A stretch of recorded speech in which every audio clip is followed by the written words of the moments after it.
ఇప్పుడు నా దగ్గర 1 స్కూప్ వే ప్రోటీన్ ఉంది, ఇంకా బ్లాక్ చిక్ పీస్ శనగలు అంటాం కదా, శనగలు ఉన్నాయి. ఈ రెండిట్లో ఏది బెటర్ అంటే రెండు బెటరే. కాకపోతే ఏంటంటే ఈ బ్లాక్ చిక్ పీస్, ఈ శనగలు అనేటివి తినడానికి ప్రిపేర్ చేసుకోవడానికి టైం పడుతుంది. సోక్ చేయాలి, ఇంకా సలాడ్ రూపంలో చేసుకోవచ్చు, కర్రీ చేసుకోవచ్చు, వాటికి సో టైం పడుతుంది. నువ్వు జిమ్ వర్కౌట్ చేసి వచ్చి చేసుకొని తినే వరకల్లా టైం పడుతుంది కదా. సో ఈ వే ప్రోటీన్ ఏంటంటే నీకు ఈజీ అయిపోతుంది.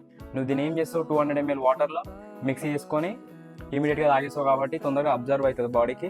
నీ సెల్స్ అనేది మంచిగా రిపేర్ అవుతాయి, నీ బ్రేక్ డౌన్ అయిన మజిల్ కూడా మంచిగా రిపేర్ అయ్యి నీకు మజిల్ బిల్డింగ్ అనేది తొందరగా ఫాస్ట్గా అబ్జర్వ్ కావడానికి ఛాన్స్ ఉంటుంది. అదే ఈ ఫుడ్ అనుకో, ఇది తినాలి, నువ్వు చూయింగ్ చేయాలి, నమ్మలాలి, నీ కడుపులో పోవాలి, డైలీ చేయాలి, అబ్జర్వ్ చేసుకోవాలి. సో ఇట్లా టైం పడుతుంది అనమాట.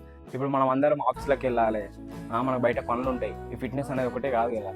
సో మనం ఏం చేయాలంటే వీలైనంత షార్ట్ కట్స్లో మన డైట్ అనేది ప్రిపేర్ అనేది చేసుకోవాలి.